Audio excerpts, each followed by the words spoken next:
Plus at 7 a.m. And the former owner of Sycamore Brewing back in a Stanley County courthouse. Today, he'll be in Superior Court facing a number of child sex assault charges. We'll have details coming up. Today, the Department of Transportation is inviting folks to come and learn more about the I-77 toll lane project.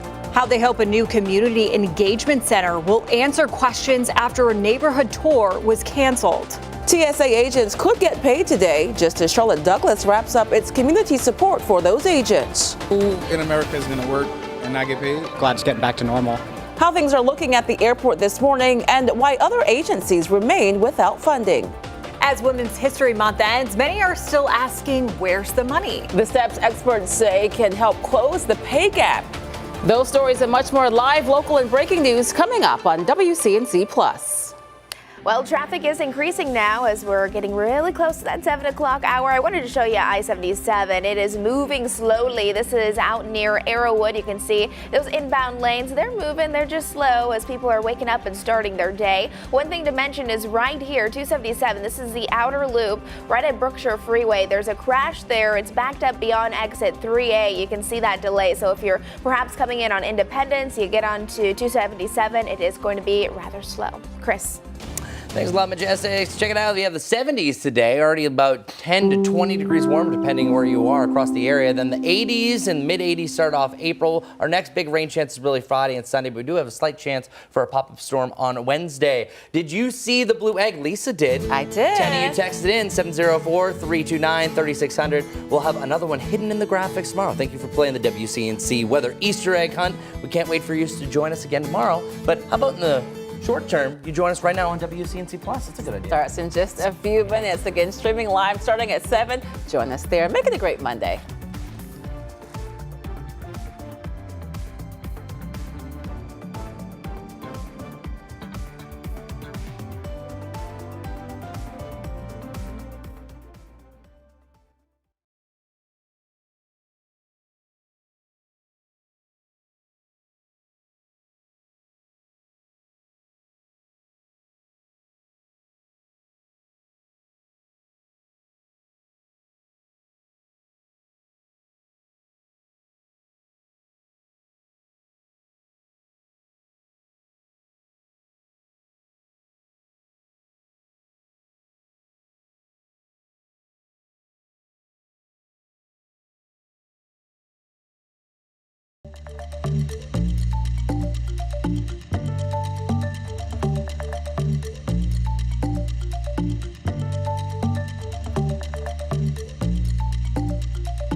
Good morning. Happy Monday. Thanks so much for joining us on WCNC Plus at 7. I'm Megan Bragg in for Ben. And I'm Lisa Washington. We start things off this half hour with that WCNC weather impact forecast. And Chris says this is a parental choice if you want to send the kids to school wearing shorts today. Yeah, see, and it's tough. I understand because Lisa's already saying her kids were asking, can I wear shorts today? We're a little bit milder, but for sure, I have a shorts alert for your Tuesday, Wednesday, and Thursday. But parents, this is up to you. Sorry if this is causing any arguments within the household. We can see a little bit of sunshine on our Monroe camera, but those clouds have really taken over. So we are planning on a cloudier start to the day. Thick clouds, but eventually this is going to break up and we'll see some areas of blue that'll start to work their way in. But me personally, a cloudy start to the day may be not the most motivating thing, but it will keep temperatures much milder. Now, yesterday, 24 hours ago, we were much colder. It was 25 degrees colder for you in Concord, a 19-degree difference for you in Charlotte, and 20 degrees colder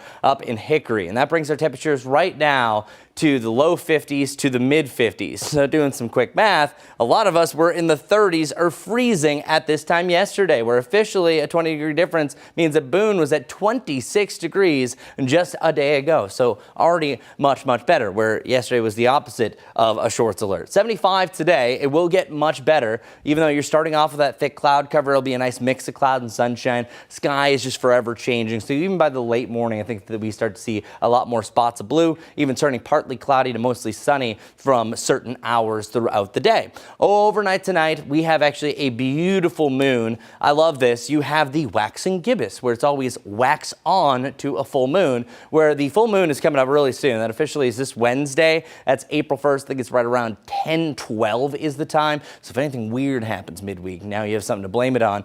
But the moon rise and set time is always changing. It's not as routine as the sunrise and sunset, but this time it's actually rising up perfectly. So if you're on the evening walk, you'll be able to see that beautiful moon rising up, and then it sets right around 6:20. So it's nice that you have that overnight moon. By tomorrow, we have the upper 50s to the upper 70s to around 80 degrees. And then all in all, March has been historic. This one here, it's the third warmest March so far, and we officially have had 3 record days. The last 2 days of March will not be record breaking. Instead, we are going to be looking at more of a typical pattern that we would expect heading into April. By the way, we're having an Easter egg hunt throughout the week. That's where that graphic popped up. And we're on WCNC Charlotte. But then we had lower to the mid 80s heading into the first days of April.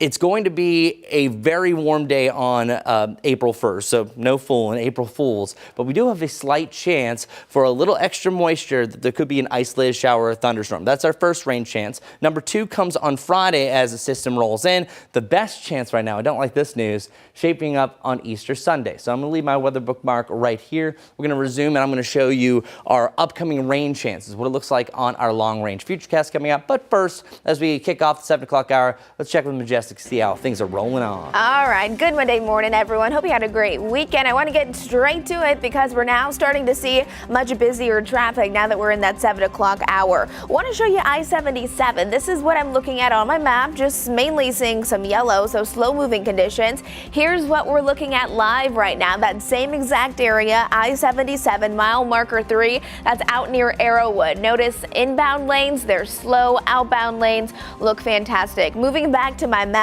though, something to really keep in mind if you typically take 277, we're following an accident right here, bringing with it very slow moving conditions. This is on Berkshire Freeway. It's the outer loop right there, and we're seeing those delays really down to about Independence. So if you take Independence inbound to get onto 277, there are currently slowdowns because of that wreck. We're also watching this accident. It's on Brookshire Boulevard inbound right near Idaho Drive with minor delays, but then Ashley Road at Allegheny Street, we do have yellow delaying you about 5 minutes this morning. Off to the west, the final thing to mention, this is out in Gaston County. I-85, we have our delay starting to build, typical for this time of the day, but this is an ongoing wreck that I've been covering for you about 30 minutes, the last 30 minutes or so. North Chester Street, so 321 right there, southbound right at Tulip Drive. So we'll have more details on this and another check on those roads coming up soon. All right, thanks so much, Majestic. Right now, we're following breaking news here in Charlotte. A second suspect has been arrested in connection to two separate homicides. CMPD says Anthony Polanco was arrested Friday in connection to the deaths of Luis Mora and Ludvin Morales. Mora was killed last week on Albemarle Road in East Charlotte. Morales was killed back in January on Central Avenue. Polanco is facing multiple charges, including first-degree murder, and is expected to appear in court this morning at 10 a.m. Now to a breaking news update in Raleigh, where just minutes ago, officials gave the all clear at Raleigh-Durham Airport after an anonymous threat caused law enforcement to evacuate Terminal 1. That threat was made just before 4:30 this morning. Passengers say they were told to leave the airport and get as far away as possible. Law enforcement and TSA officers were able to sweep the terminal. They found no threats to the public. Today, the man charged in a North Charlotte crash that killed an 8-year-old is expected to face a judge. CMPD says Khalil Burney is facing several charges, including driving with a revoked license, failure to register, and having a fake registration. Police say he was driving on Monmouth Drive Saturday night when he hit and killed Naomi Summers, who was riding her bike. Detectives are working to determine if speed was a factor in the crash. They're urging anyone who saw what happened to come forward. This morning, a man is facing charges after a deadly shooting outside a Matthews bowling alley. Police tell us it happened in the parking lot of the Lucky Strike on Brickman Road early Sunday morning. Officers found Travis Locke with a gunshot wound. Medic pronounced him dead.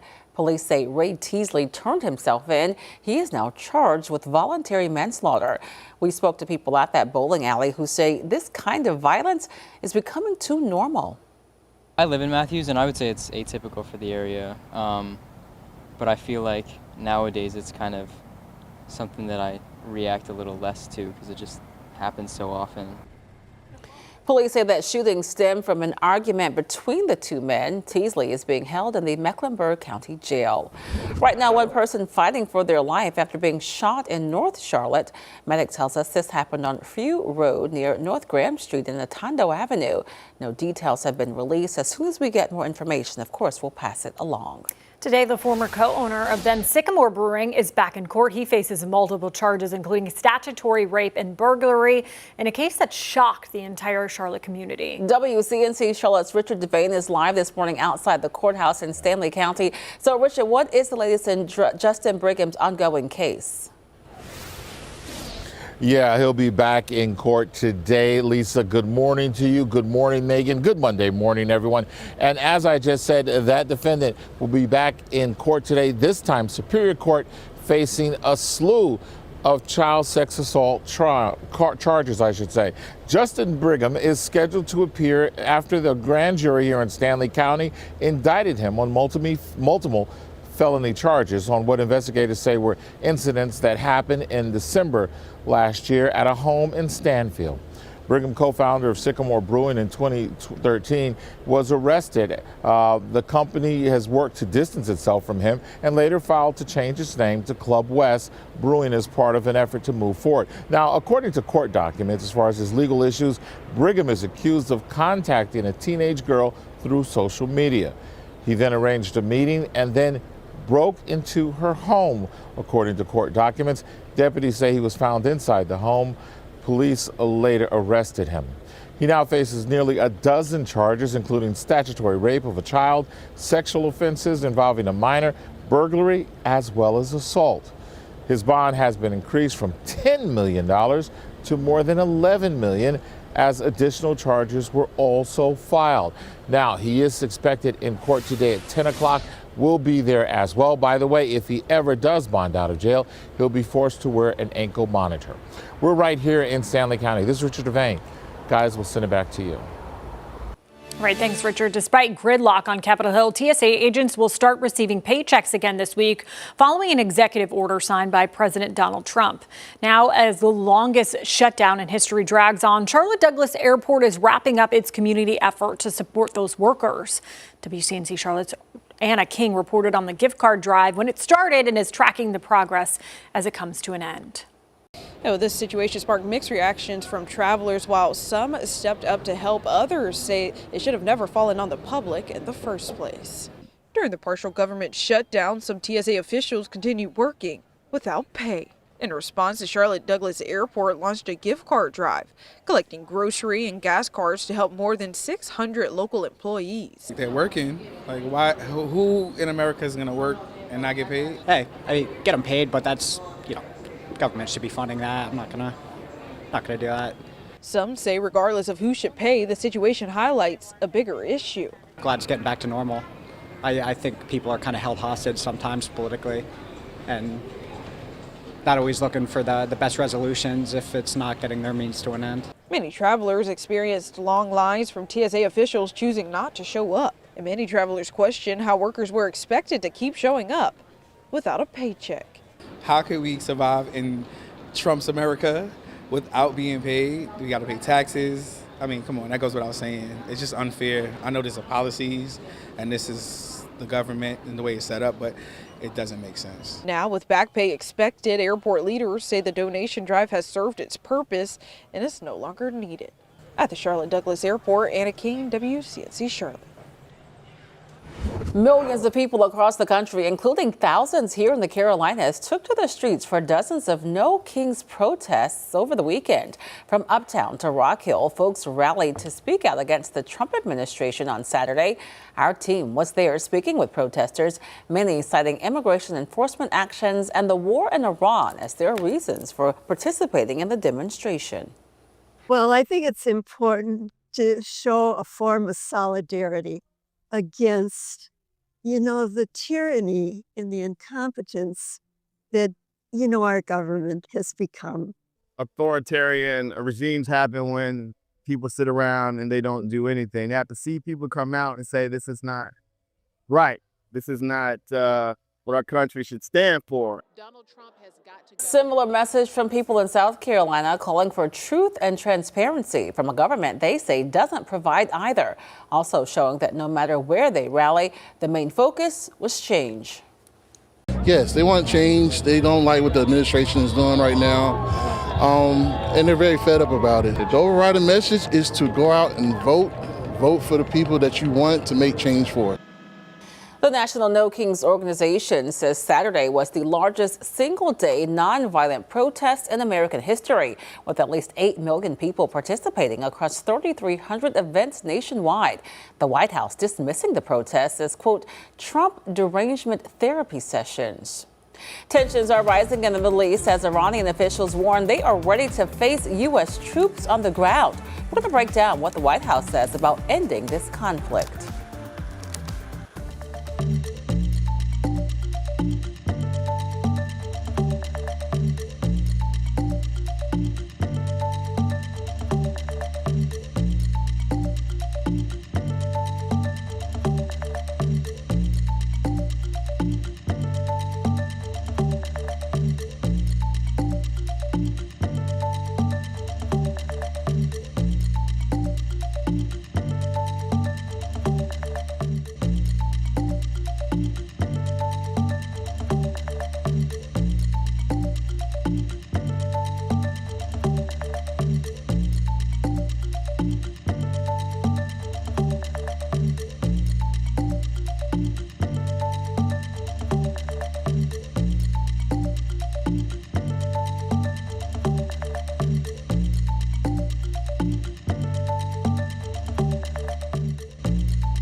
7:15 now. The government shutdown still going on after 45 days. TSA workers who've been without pay for weeks may get checks as soon as today. That's after an executive order signed by President Trump.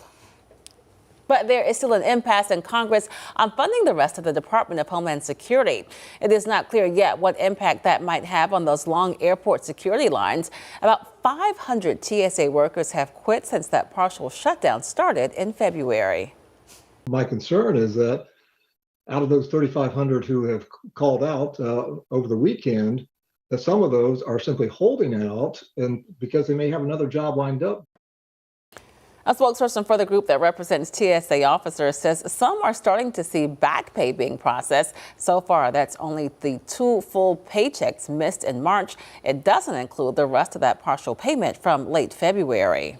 Iranian officials say they're ready to face U.S. troops on the ground as they claim the United States is secretly planning an assault while seeking negotiations to end the war.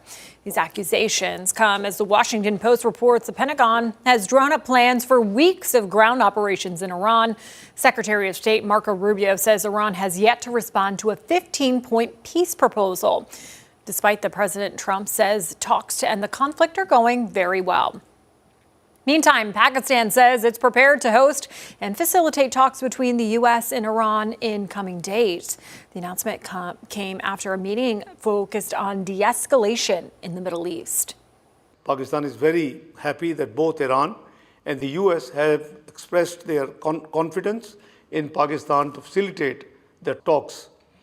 Pakistan will be honored to host and facilitate meaningful talks between the two sides in coming days for a comprehensive and lasting settlement of the ongoing conflict. Oil prices now rising again after Iran's warning to the U.S. At the gas pump, the national average for a gallon of regular gas remains just under $4. Right here in the Carolinas, the average price is $3.75 in North Carolina, and it's just 15 cents less in South Carolina. It is time to connect the dots. That's when we make the news make sense. We've all heard that sitting too much isn't good for you. But a new study says it's not that simple. It's what you do while sitting that may make a big difference for your brain. A new study suggests not all sitting is bad for your brain. Let's connect the dots. Researchers found the type of sitting you do may impact your risk of dementia. Activities like watching TV are considered mentally passive, and those were linked to a higher risk of developing dementia later in life. But things like reading, doing puzzles, or working on a computer are different. Those are mentally active, and they may actually help protect your brain. The study followed more than 20,000 adults for nearly 2 decades. Researchers found swapping passive activities for active ones lowered dementia risk. Experts say the key is keeping your brain engaged even when your body isn't moving. And that's connecting the dots. We're looking at Uptown right now. When we return, Chris has your latest weather impact.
Welcome back, everybody. Okay, so officially at 7 o'clock, South Carolina dropped their burn ban. That doesn't mean go out and have a wildfire or a bonfire. Wildfires, of course, would come from all that. But North Carolina, until further notice, is under a burn ban just because of, one, we're so dry, and two, we have a windy environment, which, by the way, March and April, I had a question, somebody came up to me over the weekend, is why has it been so windy recently?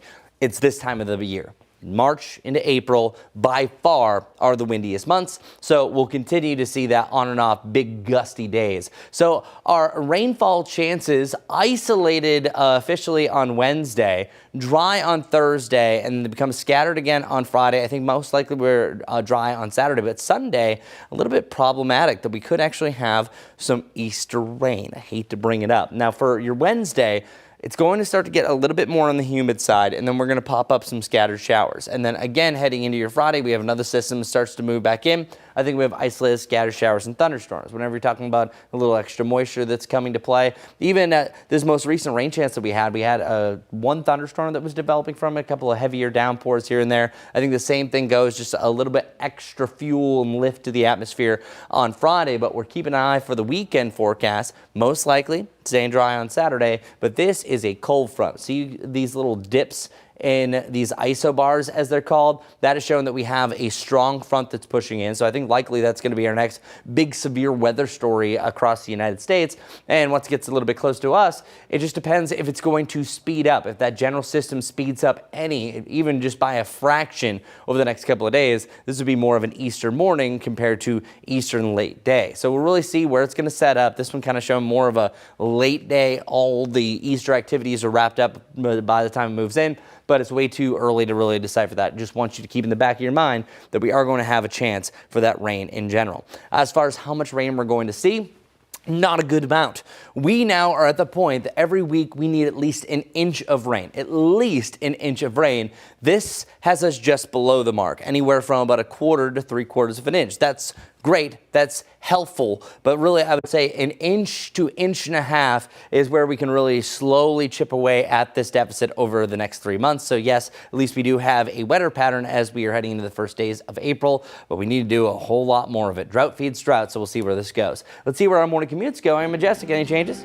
It's actually looking a little better. For a second, it was getting really busy, but at this point, not too terrible.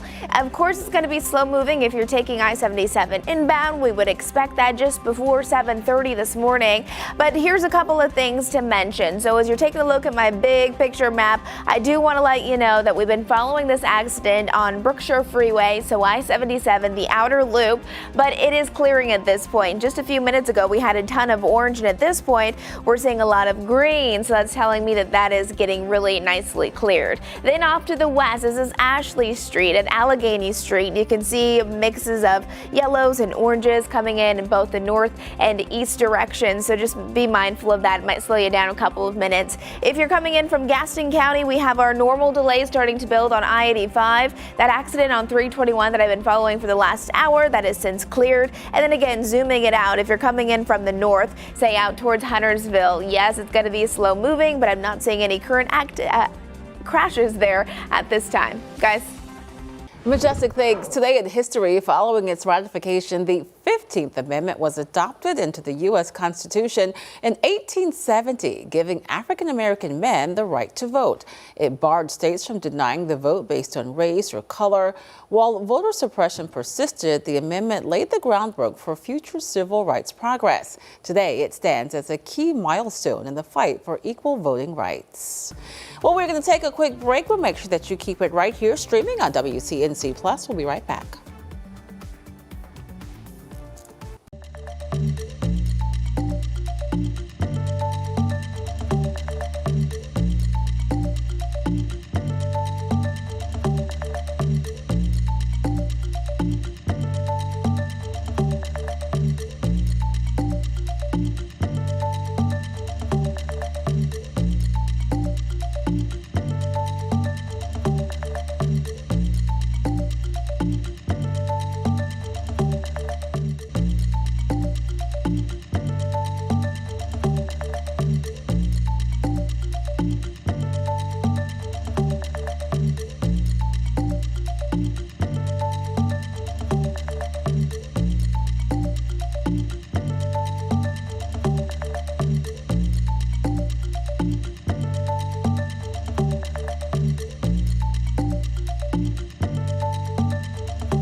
Who was up at this time yesterday? It is up to 20 to 25 degrees warmer depending where you are. So that means our temperatures, instead of the 30s, we have more of the 40s and the 50s. And even the mountains were down in the 20s at this point. See more clouds and sunshine for the time being, but that's keeping us mild in the lower to the mid 50s for at least most of the area. However, Lylesville looking gorgeous. So what's happening is we have some clouds pushing through. Cloudiest part of the morning will be really the middle of this morning, I would say, over the next 3 hours. And then we start to see nice mixed cloud and sunshine throughout the day. Highs reaching 75, which is going to be substantially warmer than what we had yesterday. Our Jerry Hunt Supercenter 7-day forecast has us back into the 80s for the last day of March, mid 80s for the first day of April. Slight chance for a pop-up storm on Wednesday, another rain chance again on Friday and Easter Sunday. All right, Majestic, what do people need to know this morning? We're seeing our typical delays coming in really all around. I-77, if you're going to be traveling out towards Huntersville or Cornelius, you're heading inbound. Of course, I-77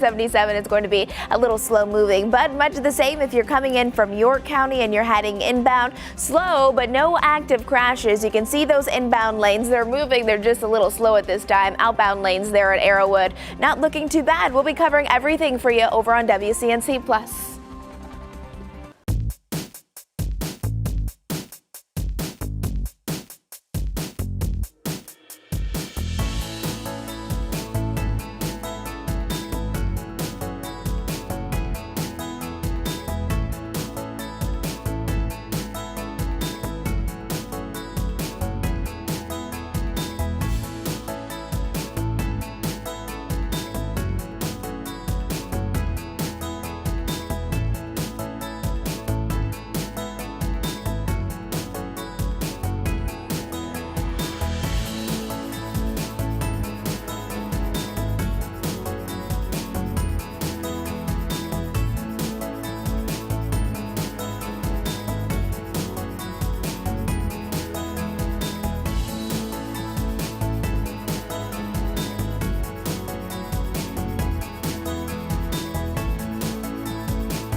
Thanks for streaming live on WCNC Plus at 7:30. I'm Lisa Washington. And I'm Megan Bragg in for Ben Thompson. Right now, we're following breaking news right here in Charlotte. A second suspect has been arrested in connection to 2 separate homicides. CMPD says Anthony Pollen was arrested Friday in connection to the deaths of Luis Mora and Ludvin Morales. Mora was killed last week on Albemarle Road in East Charlotte. Morales was killed back in January on Central Avenue. Polanco is facing multiple charges, including first-degree murder, and is expected to appear in court this morning at 10 a.m.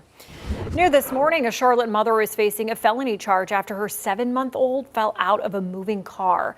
Diara McFadland was arrested Saturday afternoon after that incident. She's charged with felony child abuse, inflicting serious injury, and is expected to appear in court this morning at 10 a.m.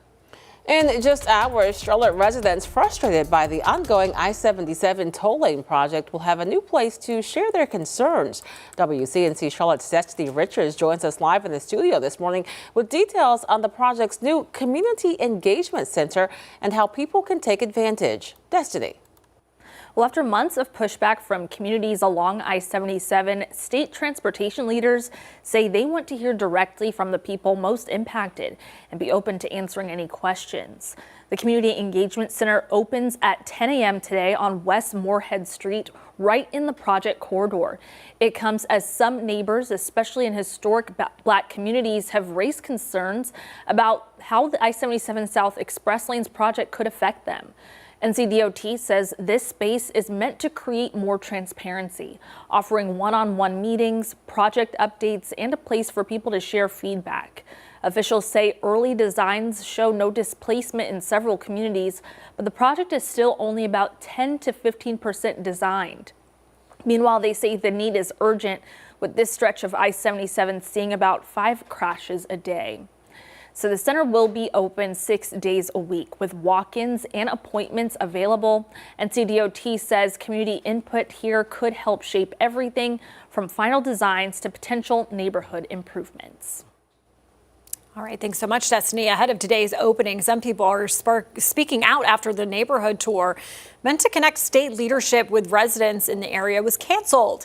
It was originally scheduled for last Monday. Neighbors say they were counting on that tour to get answers on the project, but with little notice of the cancellation, now folks say they're left with more questions than answers and are still open for a future tour. And we're still open to having a dialogue and having a conversation with Secretary Johnson and any other NCDOT officials about what these communities are facing and what the impact would be, both socially, environmentally, and somewhat psychologically too. Now, we did reach out to NCDOT as to why this tour was canceled and if another will be rescheduled. As of now, we're waiting to hear back. Right now, the Gastonia City Council will continue working on the city's next budget. The meeting comes amid NASCAR legend Denny Hamlin and his family push for more funding for emergency services in the county. You'll remember Denny's father, Dennis Hamlin, was killed in a house fire back in December. Officials say it took 2 hours for first responders to put out the fire due to a lack of water in that rural area. Tonight's meeting is at 5:30 at the Gastonia Municipal Operations Center. A former employee at the Mecklenburg County DA's office is now facing some charges in connection to a deadly crash. The DA's office says Johanna Martinez was charged with felony death by vehicle stemming from a crash that happened early Saturday morning. The DA's office says she was terminated immediately after learning about that crash, and it's seeking a special prosecutor for the case. Officials with the DA's office say Martinez was serving in a non-lawyer position. A man facing more than 24 charges in connection to multiple home burglaries across South Charlotte is set to face a judge today. Police say 47-year-old George Diggs allegedly broke into 16 homes and stole items, including jewelry, firearms, thousands of dollars in cash, and more. Diggs' first offense dates back to last July. Right now, the Chesterfield County Sheriff's Office is searching for a 17-year-old suspect in connection to a deadly shooting in Pageland. Deputies say a teenage victim was found with a gunshot wound and later died at a hospital. Jeremiah Lockhart is now wanted for murder and will be charged as an adult. Authorities are asking anyone with information to come forward. Well, good morning, everyone. We see some sun that's refracting off the water over here in Myrtle Beach. It is a gorgeous start there, and really in between the beach and here, Lylesville. I think this is our camera winner because this is the most breathtaking view that we have. Beautiful sunrise we can see here, that nice little contrail streaking across the sky, but clouds are starting to move in. So in the next, I would say even 30 minutes, you're going to see substantially more cloud cover that's going to start to overtake this wonderful view. Kind of looking more like this. Our Monroe camera showing a little glint of sunshine, so you can see where that sun's rising up over there. But all in all, clouds are dominating the start to the day, and you can see that thicker band of clouds right here. Sometimes it's a little bit tougher to see, but notice how we start to see some darker breaks to the west. That is showing that we will see a mix of clouds and sunshine. Easiest way to say that I think overall it averages out to be a partly cloudy to a partly sunny day, but at times you can see a little bit more sunshine, so enjoy that. And we are much warmer. Look at this, 19 degrees warmer compared to just a day ago. So So if you do some quick math, that means we were actually around 36 degrees yesterday morning. That is incredible that we are that cold, because many of us were either freezing or below. The cloud cover definitely helps us out, and now we're starting to blast those winds out of the southwest. And check out our winds all in all, eventually turning to the red zone. This means that's the warmest direction that we have. I think the peak gusts that we could have over the next 2 days will be about 25 miles per hour.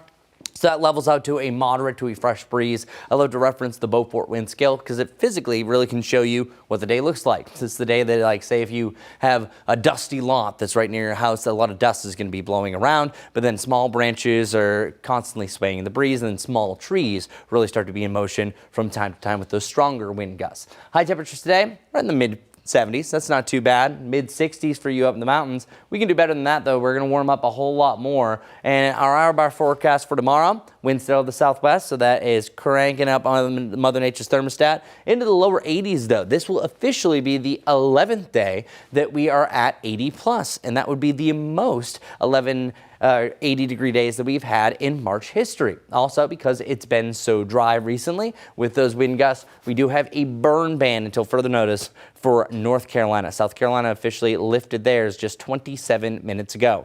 Our rainfall chances are all over the place. I think we have a slight chance for an isolated shower storm on Wednesday. Then another band of showers and storms could pop up on Friday. And then Sunday, the one that we're really watching, could be problematic. So here's what that looks like on our future cast. Now, a lot of times when you have a longer range model, it's very chunky. We just kind of look for just general patterns, but you see the green really starting to become more prevalent on the days that I mentioned. Wednesday, this is Friday, but then watch to the west. See this area? That is representing a cold front. That'll start racing its way a little bit closer to home. It's just about one big question. Is this more of a late day system, or does it affect maybe a morning Easter egg hunt? As of right now, it looks to be more late Easter, but all this needs to do is shift a little bit, speed up 1 mile per hour, and we're talking about a whole different ball game. This is still way too far out, and you can see for our next 7 days that most of the rain is further off towards the west, where you're almost looking at more of a flood concern along the Missouri River. Meanwhile, over here, we're just starving for any sort of moisture that can start to readjust our forecast. So drought feeds drought. We're still dealing with that. That's why oftentimes the closer and closer you get to these rain chances, they fade out instead of starting to increase. So we'll see the way things are going to trend. Still a chance for an isolated storm on Wednesday, mid 80s heading into April, and then rocking the above average trend. Mid to the upper 70s is the bottom for our highs. Mid 80s is the top on Wednesday and Thursday. And then after that, we will start to see a little bit of a cool down back to the 60s the following week. All right, let's see where we're rolling for our morning commute. So far, you've been saying so good, Majestic. It hasn't been too bad. I mean, we definitely still have our watch spots where traffic always moves a little slow, just like this. This is I-77 out near Tyvola. You can see all lanes are moving though, so at least we have that going for us. Again, not completely perfect, but again, not seeing a huge delays. One thing to mention is this right here. It's an accident. It's an accident that happened right there on Brookshire Freeway, and it's the outer loop of I-277 right here. They did clear it and they pushed it off to the side, so at this point it's just the shoulder that's currently blocked. Earlier there was a big delay, but we're starting to make some nice improvements. Just off to the west, this is going to be a new accident. This is Still Creek Road south of I-485. You see that yellow there? Those are going to be the impacts from that ongoing accident. Now this is not an accident, but it is a construction project. This road is going to be closed until July 31st. This is Morse Chapel Road right between Wilkinson Boulevard and Performance Road. You can see it shaded in purple there. And then just off to the east, another construction project right in Uptown. It's going to be closed until April 3rd. It's on South Cedar Street between West 1st Street and Moorhead Street. So make sure you're just paying close attention, as lots of crews will be out and about working on those projects over the next few weeks. Guys. Majestic things. A prison in North Carolina has started a new program. See how the inmates are working to tell their stories. Next.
7:42 right now on WCNC Plus. Podcasts are one of the most popular forms of media right now.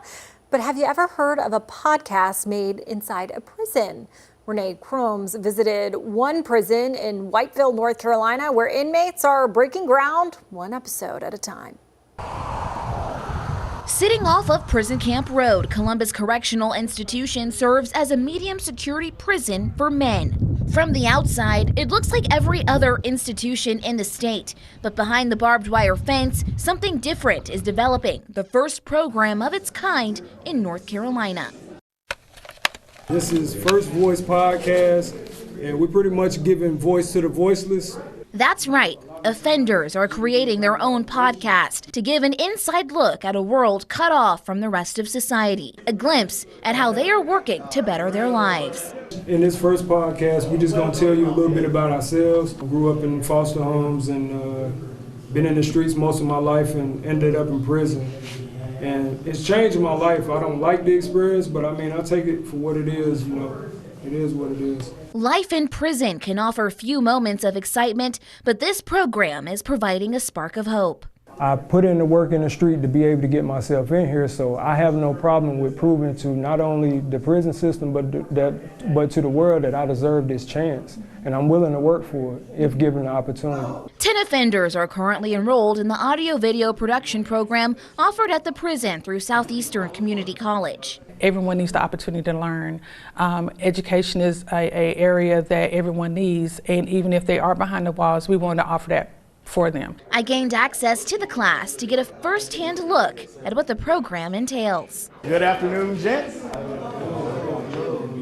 As you can see, we have a little bit of extra company this afternoon. The hope is offenders will use the skills they gain here and put them to good use on the other side of these walls. When they get out of prison, they may not be as marketable. So to be able to create something themselves will help them be able to have a job or have some kind of income to help them. Students complete general education courses while learning how to write, record, and edit. Life is 10% of what you do and 90% how you respond. So we're responding right now in this class in a way that's so unimaginable. When we look back at it, it's going to be great. The goal is to reduce the rate of recidivism. In North Carolina, there are about 30,000 men and women in custody, and about 95% of them will eventually be released.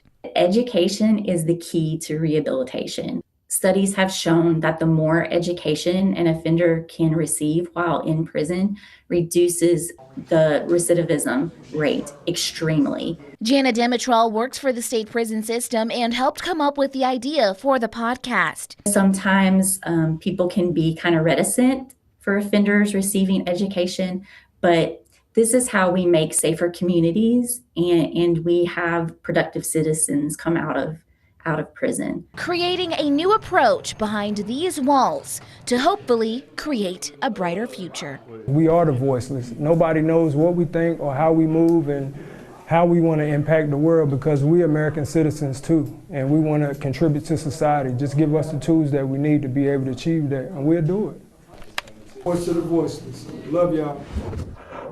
That was Raina Crooms reporting. The Disney favorite Frozen is being told in a new way in Winston-Salem. Performers at Reynolds High School made history with a fully accessible production of Frozen, bringing the magic to the stage for both the hearing and the deaf communities. While the high school actors performed, shadow interpreters right next to them interpreted the characters' words and phrases in American Sign Language. Really amazing and cool to get to see, oftentimes deaf people don't get to see themselves kind of in that light on the main stage. Normally, even when we do interpretations here at Reynolds, they're down below the stage. And I think both metaphorically and literally getting everybody on the main stage on the same level is just really impactful. The production over the weekend was before a packed house of more than 1,000 people. Looking at live pictures right now on I-85 at Mallard Creek. You can see traffic moving pretty smoothly right now. We will return with Majestic. Who's going to have the latest look at your traffic?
All right, welcome back, everyone. So over the weekend, I think you might have noticed it, but especially on Saturday, we don't have the exact data yet. That'll come in a little bit later on, but I do think we hit our absolute peak as far as pollen goes, because I want to show you how the list has grown.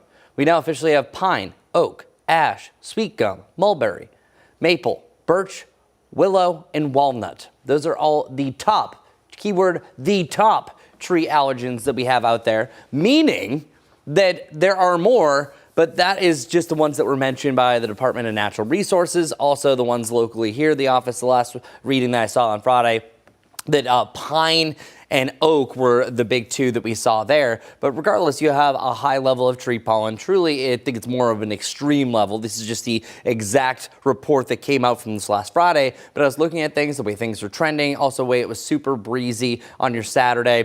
And I will say for me, my allergy meter, I'm not really affected. But when it hits its peak, that's where I start feeling it. If I'm starting to feel it, I'm just letting you know. I'm sorry if any of those who really have bad allergies, probably not a great weekend. But since it is the windiest time of the year, I do think that we'll continue to see more and more spikes, where it's typically the first week of April, which we're about to head into, that we have our absolute peak. So it could be a lot worse. One reason why I think it's been a little more prevalent this season, we haven't had a lot of rain to wash it away, because oftentimes you have a big rain, it washes away, and then it surges back. Now, sometimes that can actually lead to bigger spikes because the rain allows it to rejuvenate and create more pollen. So we're kind of like in between. The drought is not making it better, but it could have made it a lot worse if we had some intermittent rain before then. So 75 degrees is our high today. We are going to see a nice rebound in the lower to the mid 80s for 5 days. Officially, the start of April, by the way, is Wednesday. Last year, it was April 7th that we hit our peak, so I think it's going to be anywhere in this range in the next few days that we're going to have our highest level of the season. And a lot of people have been asking me. I talked to a lot of people over the weekend because I had an event for the Fight for Air climb. If you were at it, thanks for joining me. And the big question is, when can I wash my car? When can I wash the stuff off? Even though we might hit our peak over the next week, I'm letting you know that it's probably not until late April that you okay to finally rinse it down. And truly, you need to almost use a sponge to get it off, because just spraying it adheres onto the actual vehicle. So just kind of keep that in mind, that if you want to get it off, do it, but you are probably going to hit your worst surge of yellow over this next week or so before it slowly starts to simmer down. Temperatures are going to start to simmer down, by the way, to the upper 60s, even the mid 60s heading into next week. So enjoy the warmer surge while we have it, where we are ending warm for March and have a nice warm start to the start of April, so the warmer times continue. All right, Majestic, hopefully everything is as calm as the last time that we talked. Yeah, it's pretty steady, not perfect, but a handful of ongoing issues. We'll start with this. This is I-77 out near Westinghouse, so near mile marker 1, where conditions, they're looking all right there. Let's talk about a new accident that just popped up. It's going to be south of Matthews, just south of Indian Trail. It's actually on Highway 74, inbound lanes being impacted there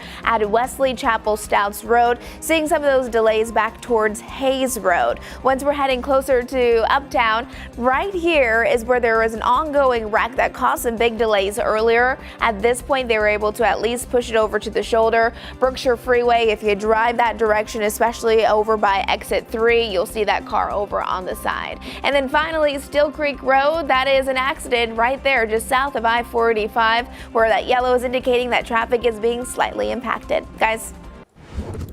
All right, Majestic, thanks. Well, today in history marks the opening of the very first Starbucks, which welcomed customers back in 1971 in Seattle's historic Pike Place Market. What started as a single store selling coffee beans and equipment has grown to a global coffee powerhouse, but that original location is still serving customers today. The Pike Place store has become a beloved landmark, attracting both locals and tourists eager to experience a piece of coffee history. Over the years, Starbucks has changed the way the world drinks coffee, but the spirit of the first shop remains alive. It's a reminder of how a small idea can grow into something truly iconic. Okay. I mean, it just exploded. And honestly, I that makes so much sense why that coffee's called Pike Place. So Yes, never knew that is one of the I guess variations of Starbucks yeah. coffee. And I'm from, Washington, so Yes. I would Yes. always go there all the time. And it's Pike's Place Market, which is a huge market, and everyone stands in line right there at that Starbucks early, hours before it even opens, just to see, to be there, to get the tour. Right. And that one specifically does obviously coffee, but you can do like espresso martinis. You can have like a drink there too. So interesting. Okay.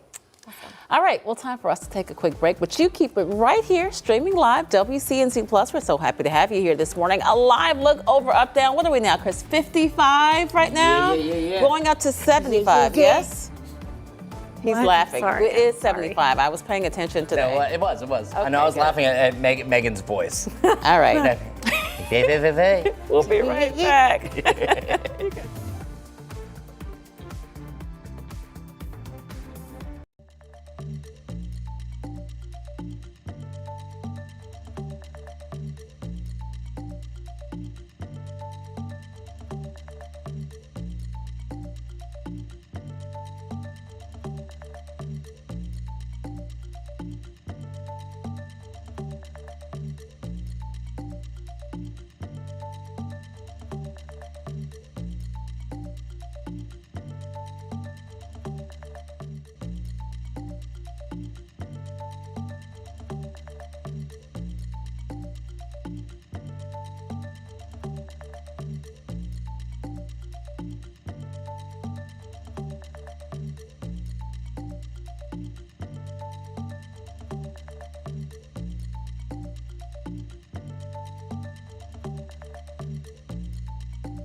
Welcome back, everyone. We have some cloudy skies to start off the day. It is 55 degrees. We have a light breeze, which will eventually start to pick up as we work our way through the day, but it's not going to be too bad of one. Current temperatures elsewhere, about 20 plus degrees warmer, depending where you are compared to just a day ago. 51 in Salisbury and then 54 in Monroe. Our high temperatures today are going to be lovely, about 9 to 10 degrees warmer than what we had just a day ago. 75 for today, mid 60s for the mountains, and then we have the lower to the mid 80s over the next few days, and that's going to end March and officially begin April on this coming Wednesday. 84 on Thursday, and then back to 80 on Friday. So letting you know, our next rain chances, not for the rest of March. Now, April 1st, no fooling, there will be a slight chance for an isolated shower, better chance on Friday. All right, Majestic, what's going on? It is a slow out there. This is I-77 heading towards Uptown. Of course, just before 8 o'clock this morning, we'll be over on WCNC Plus until 9 o'clock,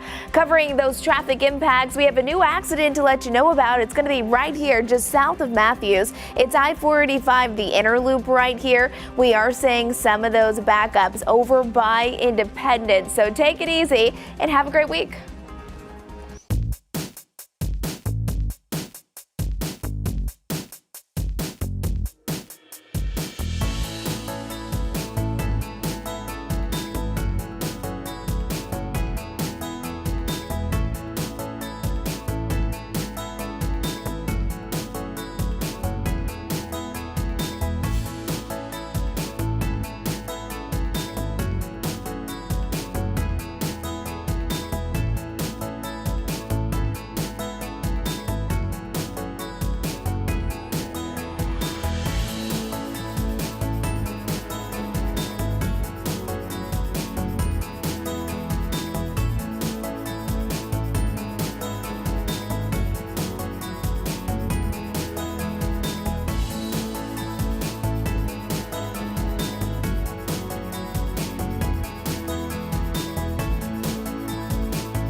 you for joining us live on WCNC Plus on this Monday. I'm Megan Bragg in for Ben Thompson. And I'm Lisa Washington. Today, the man charged in a North Charlotte crash that killed an 8-year-old is expected to face a judge. CMPD says Khalil Burney is facing several charges, including driving with a revoked license, failure to register, and having a fake registration. Police say he was driving on Monmouth Drive Saturday night when he hit and killed Naomi Summers, who was riding her bike. Detectives are working to determine if speed was a factor in the crash. They're urging anyone with the information to come forward. This morning, a man is facing charges after a deadly shooting outside a Matthews bowling alley. Police tell us it happened in the parking lot of the Lucky Strike on Brinkman Road early Sunday morning. Officers found Travis Locke with a gunshot wound. Medic pronounced him dead. Police say Ray Teasley turned himself in. He is now charged with voluntary manslaughter. We spoke to people at that bowling alley who say this kind of violence is becoming too normal. I live in Matthews, and I would say it's atypical for the area, but I feel like nowadays it's kind of something that I react a little less to because it just happens so often. Police say that shooting stemmed from an argument between the two men. Teasley is being held in the Mecklenburg County Jail. Right now, one person fighting for their life after being shot in North Charlotte. Medic tells us it happened on Frew Road near North Graham Street and Atondo Avenue. No details have been released. As soon as we get more information, we'll pass it along. Today, the former co-owner of then Sycamore Brewing is back in court. Justin Brigham facing multiple charges, including statutory rape and burglary in a case that shocked the entire Charlotte community. WCNC Charlotte's Richard Devane is live this morning outside the courthouse in Stanley County. So, Richard, bring us up to date. What's the latest in this case? Yeah, good morning to you, Lisa. Good morning, Megan. Good Monday morning, everyone. That defendant will be back again in Stanley County Courthouse. He'll be this time in Superior Court facing those multiple charges of child sex assault. Now, the person we're talking about right here on the screen, Justin Brigham, is scheduled to appear after that Stanley County grand jury indicted him on multiple felony charges. The investigators say this all stems from incidents that occurred in December at a home in Stanfield. Brigham, you may remember, co-founded Sycamore Brewing back in 2013. But after his arrest, the company worked to distance itself from him and later filed to change its name to Club West Brewing as part of an effort to move forward. Now, according to court documents, Brigham is accused of contacting a teenage girl through social media, arranging a meeting, and then breaking into her home. Deputies say he was found inside the home. Police later arrested him. Brigham now faces nearly a dozen charges, including statutory rape of a child, sexual offenses involving a minor, burglary, as well as assault. His bond was increased from $10 million to more than $11 million as additional charges were filed.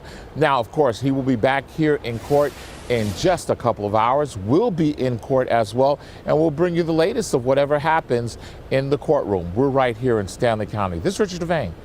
We'll send it back to you. Richard, thanks. Millions of people across the nation, including thousands here in the Carolinas, took to the streets for dozens of No Kings protests over the weekend. From Uptown to Rock Hill, people rallied together to speak out against the Trump administration. Our team was there speaking with the protesters, many citing immigration enforcement actions and the war in Iran as their reasons for participating in the demonstrations.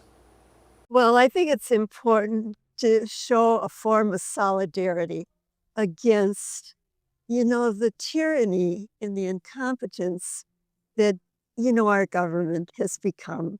Authoritarian regimes happen when people sit around and they don't do anything. They have to see people come out and say, this is not right. This is not what our country should stand for. Donald Trump has got to go. That's a chant that message from people in South Carolina calling for truth and transparency from a government they say doesn't provide either. Also showing that no matter where they rallied, the main focus is change. Yes, they want change. They don't like what the administration is doing right now. And they're very fed up about it. The overriding message is to go out and vote for the people that you want to make change for. The National No Kings organization says that Saturday was the largest single-day nonviolent protest in American history, with at least 8 million people participating across 3,300 events.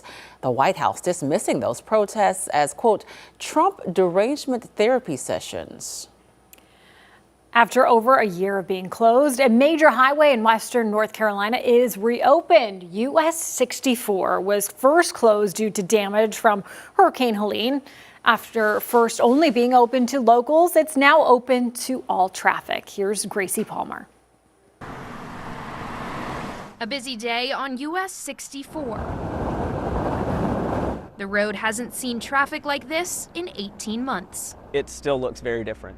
The road is back, but the terrain has changed. Mother Nature made her new path, and we have to work around it. The road, which was heavily damaged by Helene, has only been open to locals. But as of today, anyone can drive it and see that path Mother Nature left behind. It's been a tragedy, but seeing the community pull together through this and help each other with the road and everything it's been very inspiring to see. Local store owner Brittany Walters tells me that this reopening is not only a big deal for travelers, but also business. We're really excited about the road opening up. We think that it will help bring in business and more people to help support the locals. Highway 64 connects Hendersonville to Chimney Rock, Lake Lure, and Bat Cave. But for the past 18 months, visitors have had to take a detour. To get to Chimney Rock and support them, you have to take Highway 9, which is about an hour added on to anyone's trip. In Chimney Rock, businesses battling a brief power outage, but excited to see traffic on 64. We are just overjoyed that we finally have public access from the north side of town. Hey gentlemen, welcome to Riverwatch. How we doing today? At Riverwatch Grill, they're also expecting to see a boost in business. The surge is coming, and we are all anticipating a very, very busy season. And as for the road, it is open from Slick Rock Road all the way into Lake Lure. With one section down to only one lane, NCDOT says they expect to have the full road open by Memorial Day.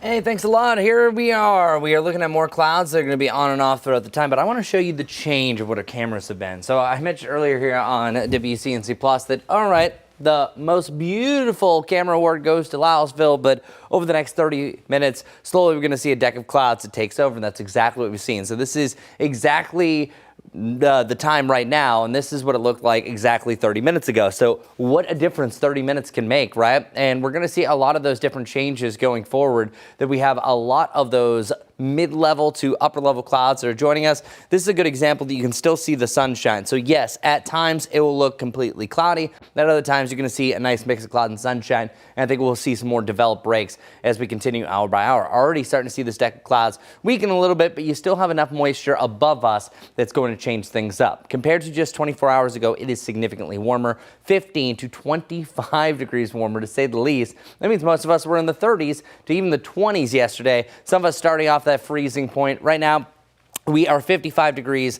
We were officially at 40 degrees at 8 a.m. yesterday. It actually turned out to be a great day. It was just a chillier start. Today is going to be warmer by up to about 5 to 10 degrees, depending where you are. And then Charlotte, our low so far for the day, and that will be official, 52 degrees. You drop down to 48 degrees, though, over in Rock Hill. You're now 4 degrees warmer than that. Also seeing some pretty decent thick clouds. Call it a mostly cloudy start there over here in Concord. High temperatures in the mid-70s, and I think eventually by the afternoon, we have a mix of clouds and sunshine. So just get ready for an ever-changing sky. And I would not be surprised if some of us will be holding on to that cloudier sky a little bit longer, but you're seeing those constant breaks here and there, and actually gets much, much clearer by the last hours of the day. So if you're going on that evening stroll, have any like outdoor eating plans, should be pretty decent. Wind's a little bit lighter at that point as the sun is setting. We'll have a lot more sunshine and blue sky at that point. So there will be, I would think, a late day surge for clearing out those clouds. Then by tomorrow, we have some more clouds that join us on and off, but it should be an all-in-all sunnier day. I think it's trending to be more of a mostly sunny one.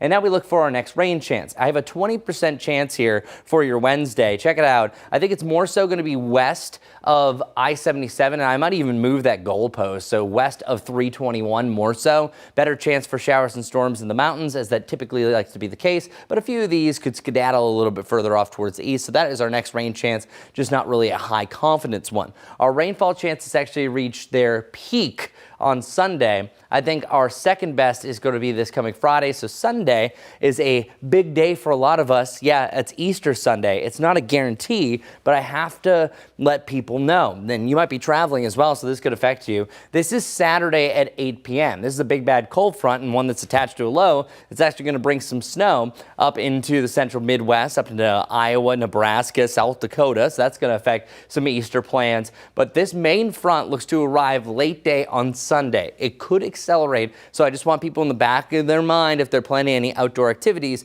we do have a chance for rain. There's a lot of things that can change. And with a cold front of that strength, there will also be some really breezy conditions that come along with it. As far as how much rain we're going to see, not that much. I'm seeing anywhere from about 1/4 to 3/4 of rain. That could change as well. Just depends on kind of what these other rain chances are going to do. Jerry Hunt Supercenter 7-day forecast, regardless, has the lower to the mid 80s as we end March and officially begin the month of April. Feeling more like May, though, for April, because we can't get the month right. Eventually, we're back to the upper 70s for your Easter Sunday, even with that cloud cover and a chance for rain. Much cooler heading into the following week as we return to the 60s. Okay, I'm starting off the 8 o'clock hour. Hopefully, we're heading in a good direction traffic-wise. We have 4 active crashes. You can see them right here on my map. So let's get to them, giving you the latest details. This one here is going to be important to keep in mind if you typically take I-485 out near Matthews. This is one of our newest accidents. It's on the inner loop right there, and we're seeing those backups that are taking you to Independence. So make sure you're careful and you plan accordingly because it's going to be a slow morning commute right there on I-485. Next up, this is just south of Indian Trail. This is Highway 74 inbound lanes. We're seeing those delays back towards Hayes Road. And then closer to Uptown, this right here, it has been cleared, but it's off to the shoulder. So just pay attention. This is going to be right there on Brookshire Freeway. It's the outer loop, and we are seeing some of those impacts out there towards Brevard Street. So people just kind of driving a little slow to get around that accident as they are continuing to get it towed away. Off to the southwest, we're following Steel Creek Road south of I-485. This yellow here is just indicating a minor delay, but not seeing any stop or go traffic. I-77 near Arrowwood. This is going to be those inbound lanes heading towards Charlotte. You can see how slow moving it is. There's no accidents there. That's just kind of the norm this time of the day. And then finally, if you're making that commute in from York County, I-77 looks fine as well. It's been a quiet start to the morning there in South Carolina. All right, thanks, Majestic. A chocolate heist is shaking Europe this morning. Stay tuned as we follow this sweet mystery.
Time now 8:14. March is Women's History Month, a time to celebrate progress made by women. But despite the gains, women still face bigger financial hurdles than men, especially when it comes to pay. Experts say there's still work to be done, and many are asking, where's the money?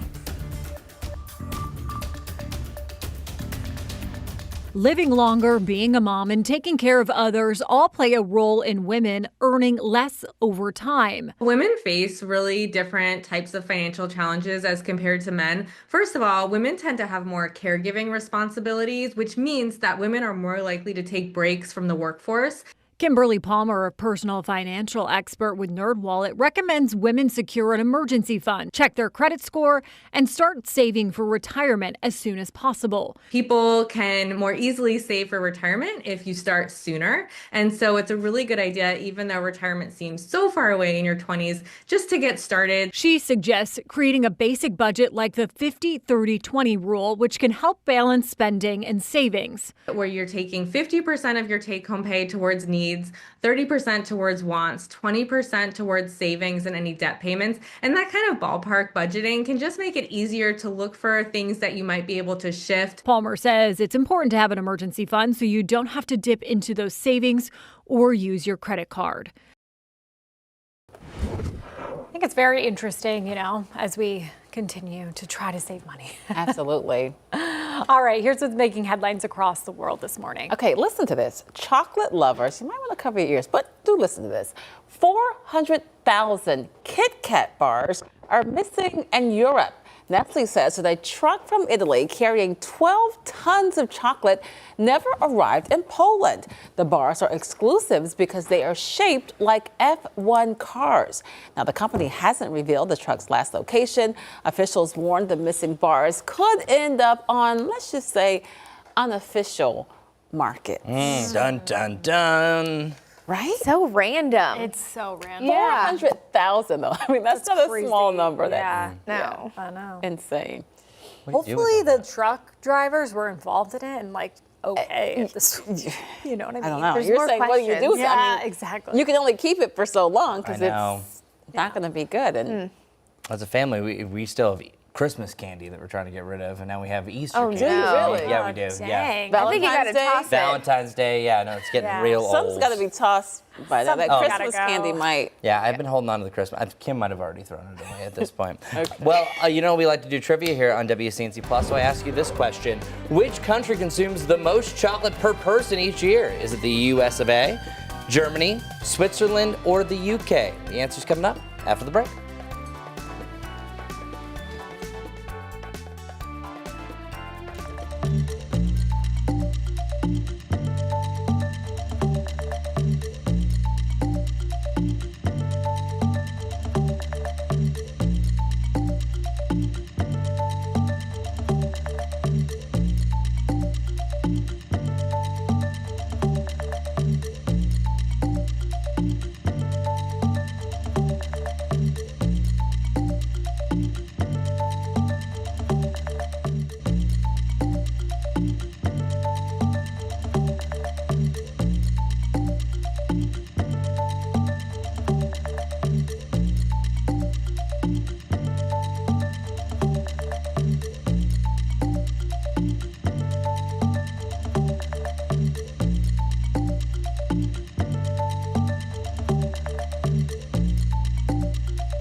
All right, welcome back, everyone. You know that we asked you a trivia question before the break. I said, which country consumes the most chocolate per person each year? Now, I will give you a hint. The key word there is per person each year, so not the most overall. Is the USA, Germany, Switzerland, or the UK? And I will say our director, Cody, did get this right already. So what do you all think? Ooh, that's tough. I'm going to say Germany. I think Germany. I think per overall it's probably USA because we eat a lot of chocolate, but probably per person. Let's go with Germany. B. Germany is number 2. But the first place, oh man, that boo. I'm so sorry about that. Oh my Switzerland. That was aggressive, I get it. It's actually Switzerland. Okay. That was our second choice. Isn't that where's chocolate made in Switzerland, isn't it? Yeah, they have the Swiss chocolate. Yeah, the they Swiss love chocolate. that. You know, so they are connoisseurs of chocolate, but then also with a lower population, it's easier to get that number up. So thank you for playing. We appreciate you. If you got this right, you deserve 1 life point. So proud of you all. But yeah, USA is number 1 overall. So that was the key, per person. All right, let's move on. Thank you so much for our director, Cody, for supplying the music and also getting it right. Also, I think he said 3 times Geography B champion. So way to go, Cody.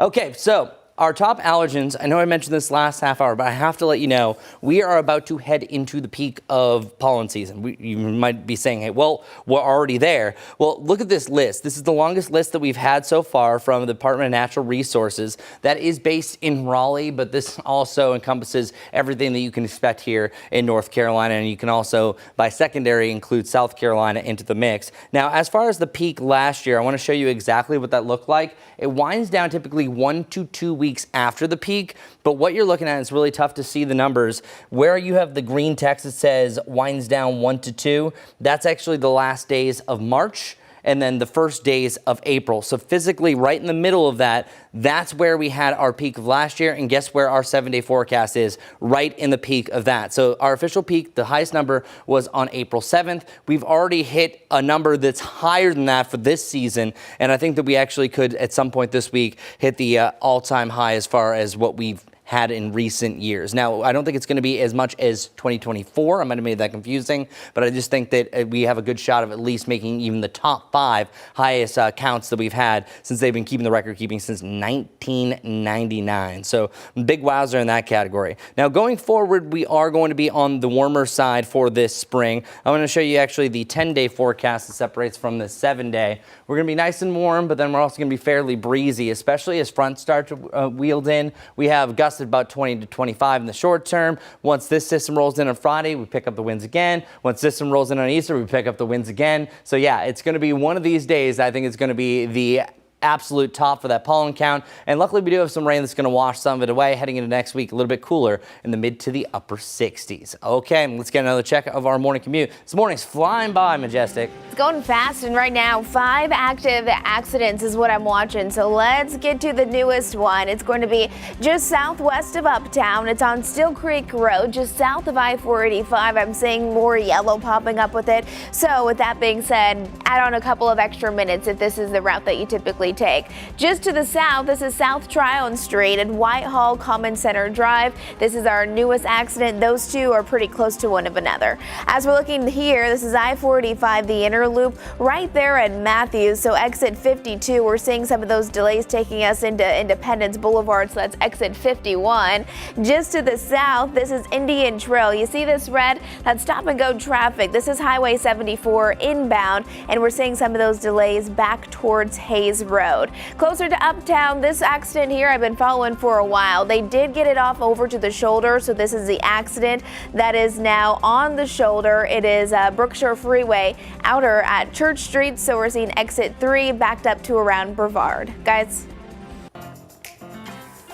All right, Majestic, thanks so much for that. Well, today in Women's History, we celebrate singer Celine Dion. This is her 58th birthday. I didn't know she was 58. Known for her powerhouse voice and her iconic hits, she's made history by dominating global charts in both English and French, breaking language barriers in the music industry. Dion also set a new standard for female performers with her record-breaking Las Vegas residency. Remember that? Showing women could headline long-term, high-revenue shows. Beyond music, she's been open about her personal struggles, inspiring strength and resilience. Her achievements continue to pave the way for women to have influence and longevity in entertainment. All right, we're going to take a quick break right now, but keep it right here on WCNC Plus.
Good morning, everyone. 55 degrees is current temperature right now. That is substantially warmer than what we had just a day ago by anywhere from 15 to 25 degrees. Still seeing some spots of blue sky trying to fight its way through, but all in all, clouds going to win out this morning. We should have a lot more sunshine a little bit later on in the afternoon. Highs in the lower to the mid 70s, though. That's better than the lower to the mid 60s that we had throughout the weekend.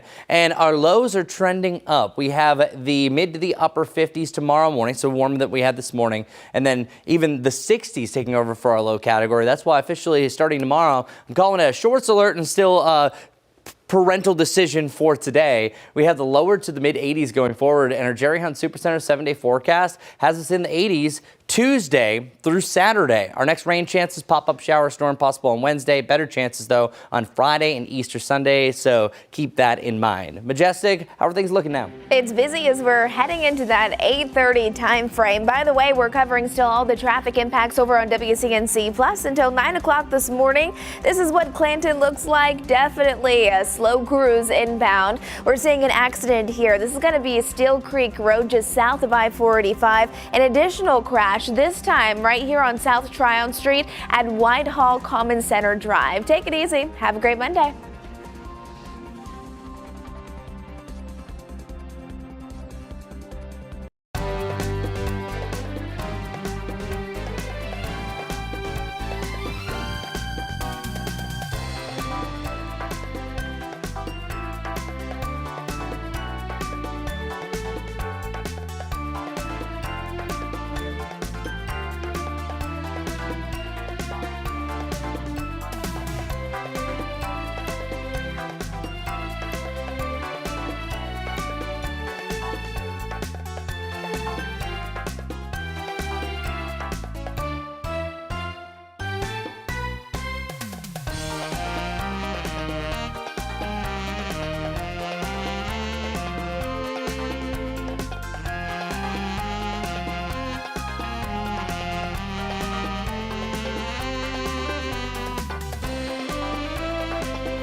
Thanks for joining us live on WCNC Plus at 8:30. I'm Lisa Washington. And I'm Megan Bragg in for Ben Thompson. Right now, we're following breaking news right here in Charlotte. A second suspect has been arrested in connection to 2 separate homicides. CMPD says Antoni Polenko was arrested Friday in connection to the death of Luis Mora and Ludvin Morales. Mora was killed last week on Albemarle Road in East Charlotte. Morales was killed back in January on Central Avenue. Polenko is facing multiple charges, including first-degree murder, and is expected to appear in court this morning at 10 a.m. In just hours, Charlotte residents frustrated by the ongoing I-77 toll lane expansion project will have a new place to share their concerns. WCNC Charlotte's Destiny Richards joins us in the studio this morning with details on the project's new Community Engagement Center and how people can take advantage. Destiny. After months of pushback from communities along I-77, state transportation leaders say they want to hear directly from the people impacted and be open to answering any questions. The Community Engagement Center opens today at 10 on West Moorhead Street, right in the project corridor. It comes as some neighbors, especially in historic Black communities, have raised concerns about how the I-77 South Express Lanes project could affect them. NCDOT says this space is meant to create more transparency, offering one-on-one meetings, project updates, and a place for people to share feedback. Officials say early designs show no displacement in several communities, but the project is still only about 10 to 15% designed. Meanwhile, they say the need is urgent, with this stretch of I-77 seeing about 5 crashes a day. The center will be open 6 days a week with walk-ins and appointments available. NCDOT says community input here could help shape everything from final designs to potential neighborhood improvements. Megan. All right, thanks so much, Destiny. Ahead of today's opening, some people are speaking out after the neighborhood tour meant to connect state leaders with residents in the area was canceled. It was originally scheduled for last Monday. Neighbors say they were counting on that tour to get answers on the project, but with little notice of the cancellation. Now folks say they're left with more questions than answers and are still open for a future tour. We're still open to having a dialogue and having a conversation with Secretary Johnson and any other NCDOT officials about what these communities are facing and what the impact would be, both socially, environmentally, and somewhat psychologically too. We did reach out to NCDOT as to why this tour was canceled and if anything will be rescheduled. We have yet to hear back. Tonight, the Gastonia City Council will continue working on the city's next budget. The meeting comes amid NASCAR legend Denny Hamlin and his family's push for more funding for emergency response service in the county. You'll remember Denny's father, Dennis Hamlin, was killed in a house fire back in December. Officials say it took 2 hours for first responders to put out the fire due to a lack of water in the rural area. Tonight's meeting is at 5:30 at the Gastonia Municipal Operations Center. A former employee at the Mecklenburg County DA's office is charged in connection to a deadly crash. The DA's office's Johanna Martinez was charged with felony death by vehicle stemming from a crash that happened early Saturday morning. The DA's office says she was terminated immediately after learning about that crash, and it's seeking a special prosecutor for the case. Officials with the DA's office say Martinez was serving in a non-lawyer position. Right now, the Chesterfield County Sheriff's Office is searching for a 17-year-old suspect in connection to a deadly shooting in Pageland. Deputies say a teenage victim was found with a gunshot wound and later died at the hospital. Jeremiah Lockhart is now wanted for murder and will be charged as an adult. Authorities are asking anyone with information to come forward. Right now, a driver is facing charges after police say a woman was hit by a car while she was on a walk with her baby. It happened Saturday at the intersection of West John Street and North Trade Street in Matthews. Investigators say the driver failed to yield and hit a woman in the crosswalk. The woman was taken to the hospital for treatment while the child with her was not hurt. Police have not released the driver's identity. The investigation is ongoing. A popular South End bar is now closed. Slingshot Social Game Club changed its Instagram page over the weekend, saying it's permanently closed to the public. That club held a going-away party Saturday night. So far, it hasn't shared a specific reason for the closure. All right, 8:35 now. Let's check back in with Chris for more details on our forecast because this is the coolest day of the next 7, yes? Isn't that crazy? Yeah, It no, is. Lisa is exactly right. That's why I like to call Lisa my assistant meteorologist sometimes, because 75 is the bottom. 77 is the second coolest over the next 7 days. And then after that, we have the 60s, and then we're talking about a whole new ball game. But we have the clouds that are out and about. That's one thing. If we had more sunshine to start out the day, we'd be cranking things up quicker, and I think close to 80 degrees. Because we had a nice mild start. The clouds really helped us out. 55 degrees with some fairly light winds. 53 right around Hickory, 46 in Morganton, and then 46 in Boone. This is incredible because just a day ago, we were up to 20 degrees, 25 degrees colder. It just depends where you were. Now, our afternoon forecast is looking A-okay. I think we have more sunshine to end the day, especially for the early evening hours. By the way, the National Weather Service makes it easy. Noon to 6 is the afternoon, and then 6 to midnight they call the evening hour. So realistically, that 6 and 7 o'clock hour, I think is going to be the sunniest that we have as the clouds are quickly starting to decrease, and then the cloudiest part is going to be during the morning. But 75 is the high that I have. That means we're mainly hanging out in the lower to the mid 70s going forward, but this is a nice little upgrade. Yesterday wasn't too bad if you were in the sun. Sunshine makes you feel 10 degrees warmer or so, sometimes up to 15 depending on the angle of the sun, closer to June to July, but we're about 75. That's a little bit better. Yesterday, personally, I was eating outside, picnic table, great, but when the wind cut across and you had no sunshine, not great. Today, at least a little bit more tolerable with that breeze that occasionally, by the way, could get up to about 20 to 25. That's today and tomorrow, and that could pick up even more a little bit later on in the week. But overnight tonight, mid to the upper 50s. It's not going to be too bad. The upper 40s for the mountains.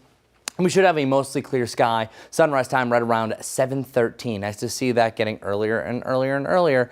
Our high temperature range, check this out. Here's your 10-10-10 forecast. We're in the lower to the mid 80s. So as Lisa was mentioning, over the next 7 days, that is our bottom. And our lows are getting much milder, and I'll show you that here in a second. 82 degrees for the last day of March, 85 here for the first day of April for April Fools, 84 on the second, and then eventually a cold front is going to take it away. However, it's not an epic drop. We're actually going to hold on to the 60s, so kind of making up for the lost 60s that we should have been having a lot more of in the month of March. As far as our low temperatures go, we mainly are in the 60s, at least over the next 7 days for our lows. Eventually we start to dip down, but at least the bottom is getting higher and higher. So it's a higher floor, I think is the best way to put it. 47 degrees for the 7th, and then right back to the 50s. We're really, April in general should be averaging more of the 50s, and then eventually the 40s can revisit themselves. But the closer and closer we get really to April 15th, the less likely you are to having another freeze. So we're so close. Maybe we're done. Fingers crossed. However, I have jinxed this before, so hopefully I didn't just do that. Our precipitation chances kind of have like a snag area of 20% right around Wednesday, 50%, so 50-50 shot. Usually I don't like to go with that, but I literally think half the area is going to be impacted. But as of right now, Sunday is the best chance. So a most likely chance that we will have rain at some point in your Easter Sunday. It just really depends on when. Coming up, we're going to talk a little bit more about the drought status, the rain chances that you have over the next 7. I'm going to show you what our futurecast is looking for the short term and the long term. This time of the morning, things are starting to simmer down traffic-wise, but let's see if that's the case. All right, good morning, everyone. Following 7 active crashes now, just after 8:30 this morning, I want to go over some important things for you to know before you head out the door. This crash here still is not cleared, and I'm seeing some delays coming in still in all directions. This is Still Creek Road south of I-485. Just to the south of it now, 2 back-to-back crashes. Just recently there was one here, but they just added in another one. This is South Tryon Street at Whitehall Common Center Drive. Allow for a few extra minutes if you do have to drive through that area. And then I-485, this is the inner loop. Earlier, just about 10-15 minutes ago, we had red. At this point, we have green, so that's a good sign, meaning that they're trying to work to clear that. Still seeing some red, though, just south of Indian Trail as we're following this accident on Highway 74 inbound. We're seeing some of those delays backed up to Hayes Road. Guys. All right, thanks, Majestic. A honeymoon tragedy changed his life forever. Now, cutting-edge AI could help him speak again. How one man's recovery is driving a breakthrough that could help thousands coming up.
The time is now 8:42. The company Gaia has an AI-powered fertility process, which includes a live birth guarantee, promising couples a baby or their money back. NBC's Gadi Schwartz tells us more.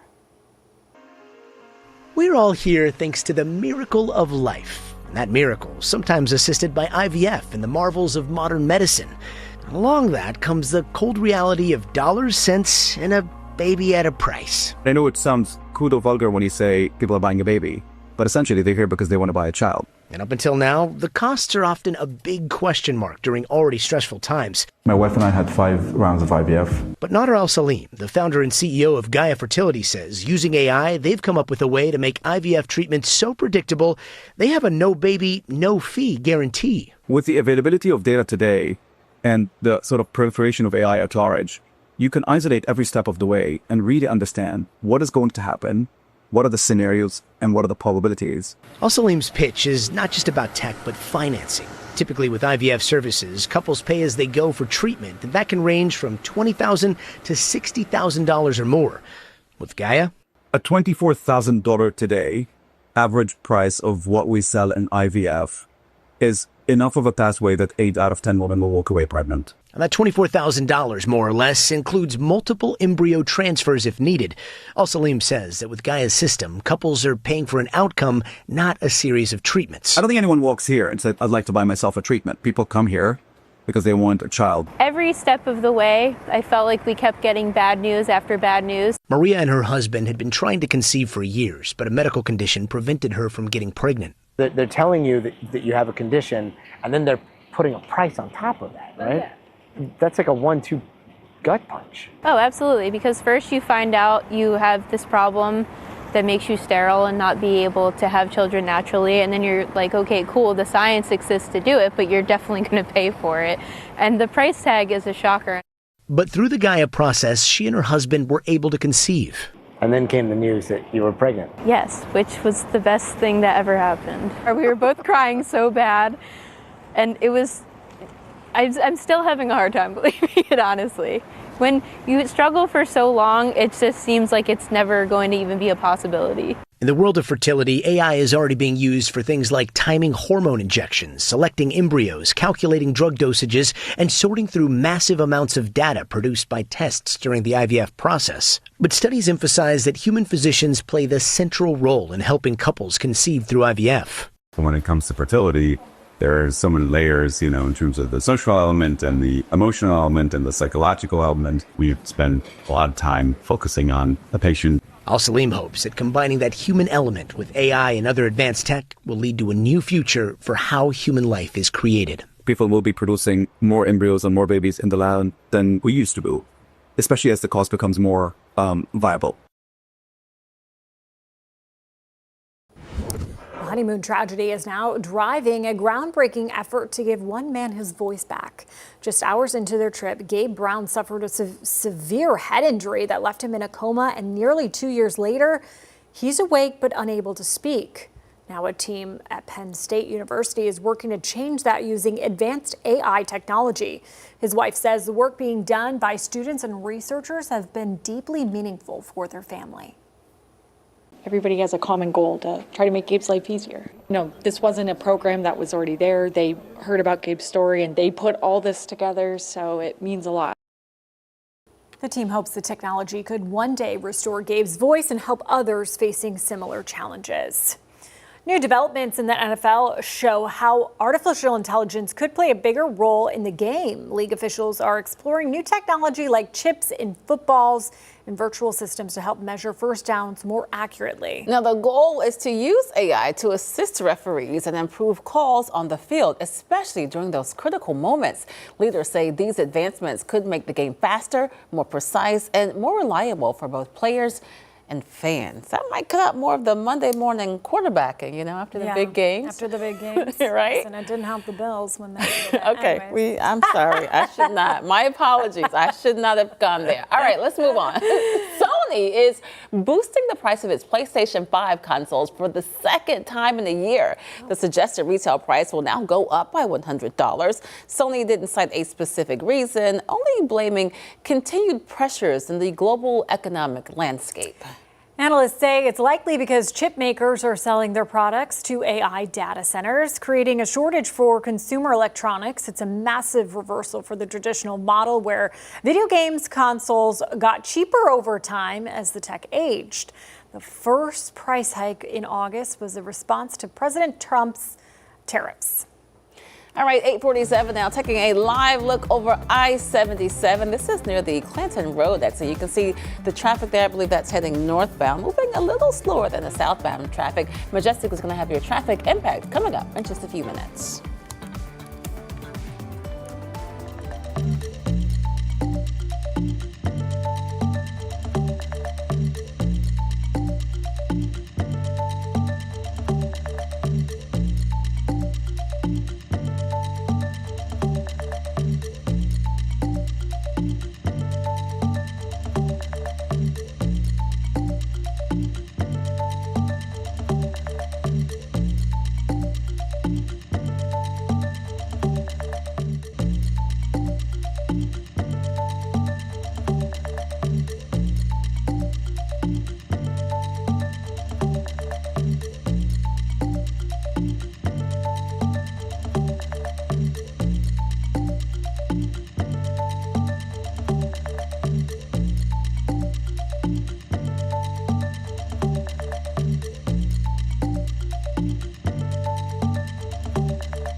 Hi, this is Larry Sprinkle. Monday time for today's Carolina Trivia, and it's all about this amazing waterfall right here in the Tar Heel State. It's Whitewater Falls, and it's in the Nantahala National Forest. If you haven't seen it, it's a great spot to visit. Just a beautiful sight to see. Whitewater Falls right here in the state of North Carolina, and it's notable because not only that, it's historical. It's the highest waterfall east of the Rockies. Upper Falls, 411 feet. The lower falls, 400 feet. So it's a total of 811 feet. So amazing sight to see.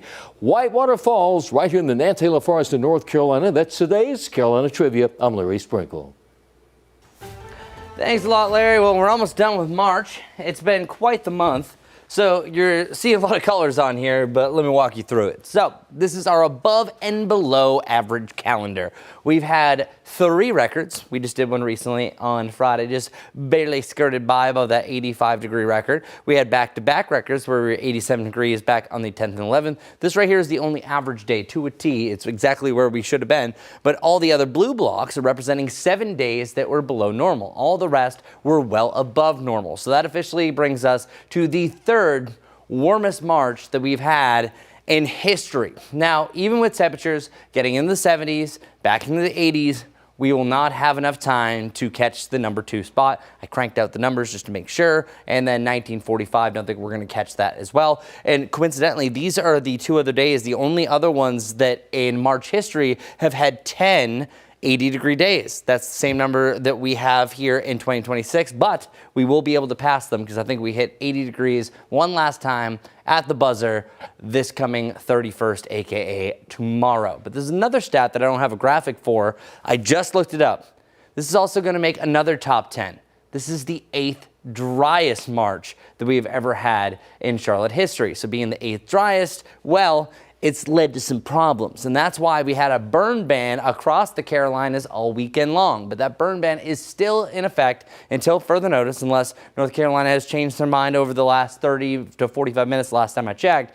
But South Carolina officially lifted theirs. I have to put that in the past tense now at 7 o'clock. So really until further notice, you gotta hold off on those bonfires, because honestly, it's perfect weather, especially with temperatures dropping down in the 50s, but maybe hold back your expectations, because we desperately need the rain, but we are starting to see that change. We have an isolated chance on Wednesday, scattered on Friday, and it's more likely on Sunday. Here in the short term, mainly just waiting for the clouds to get out of here. We'll mix in more sunshine, especially later on this afternoon. By tomorrow, no worries. We are staying dry for the rest of March, so that 8th spot is safe. And then heading into your Wednesday, here's the chance for a shower or thunderstorm. This is more so west of 321, but it could work its way a little bit further off towards the east. As far as our long-range products, it does show a better chance for rain heading into our Friday, but it's mainly a front that's going to arrive heading into your Easter Sunday that I think is going to be the most problematic. So that's something that we have to watch really closely. If it starts to speed up, it could impact our Easter. As of right now, it looks to be more cloudy in the morning before it eventually rolls in. So yeah, rain chances on the rise just in time, because we are kind of getting that make or break point as far as our drought monitor and our dry status. One last look at our morning commute, and hopefully it's a good one. Majestic, what you got? Well, still busy. It is not quite as busy as about 15 minutes ago, but still things ongoing. This I-77 inbound lanes, of course, going to be active, going to be slow moving, and especially now since we have a new accident. This is I-77, but coming in southbound, where a new accident was just reported there at Remount Road. That's exit 8. We're seeing some of those delays back towards exit 10A, so Moorhead Street. That's something new for you. Here's something new once we're heading over towards I-485. You can see it is very red stop and go traffic here, but what I want to point out is Old Dowd Road and Wallace Neal Road. An accident was just reported about 5 minutes ago there. And then this right here is I-77, also southbound. So right now following 2 accidents on I-77, both impacting the southbound lanes, this time at LaSalle Street. That's exit 12. Guys. Great, thanks so much, Majestic. Before we leave, we want to let you know today is National Take a Walk in the Park Day. A reminder to step outside and enjoy that fresh air. Whether it's a quick stroll or a longer walk, spending time in nature can help reduce stress and boost your mood. Experts say even a short walk can improve both physical and mental health. It's also a great way to unplug from screens and reconnect with your surroundings. So today, consider headed to a nearby park and just take a few minutes to yourself. It's going to be beautiful weather. Absolutely. Great advice there. All right, 8:54 now. Time for us to take a quick break. We'll make sure that you keep it right here on WCNC Plus. Coming up at the top of the hour, our Nick Sturtevant is going to take over. You see him there, bottom left of your screen from our live Impact studio. He's going to be talking to Jared Keaton, the CEO of Alliance Center for Education, about an upcoming event. You don't want to miss that. Streaming live on WCNC Plus.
Hello, starting off a little bit cloudier for most of us, but we do have some spots of blue sky, a little bit more sunshine in Lake Norman right now. We'll have some forever changes. Just found out it's National Walk in the Park Day, so enjoy that. Temperatures will be slowly warming up through the 60s, eventually getting into the lower to the mid 70s a little bit later on. Just should be a delightful day. I have a high of 75 for today, lower to the mid 80s as we transition over from March over to April. Our next chance for an isolated shower or thunderstorm will be during the afternoon on Wednesday. I think a lot of us will stay dry though. And then a better chance comes late day on Friday, and an even better chance for Easter Sunday. But look at those temperatures over the next 7, staying in the mid to the upper 70s, even up to the mid 80s. Enjoy. It's going to be a warm end of March and a warm beginning to April. All right, Majestic, what's going on out there? It's busy. It is busy. Good Monday morning, everyone. I-85 right here. This is out near Mallard Creek. Few cars still out there as people are waking up, starting their day. You got places to be and things to do. You can see my map. It's still busy, but an active crash, it's right here. It's going to be on I-77 southbound lanes this time, right there at Remount Road. So that's exit 8. We're seeing some of those delays backing up towards Moorhead Street. That's exit 10A, so make sure you have plenty of drive time.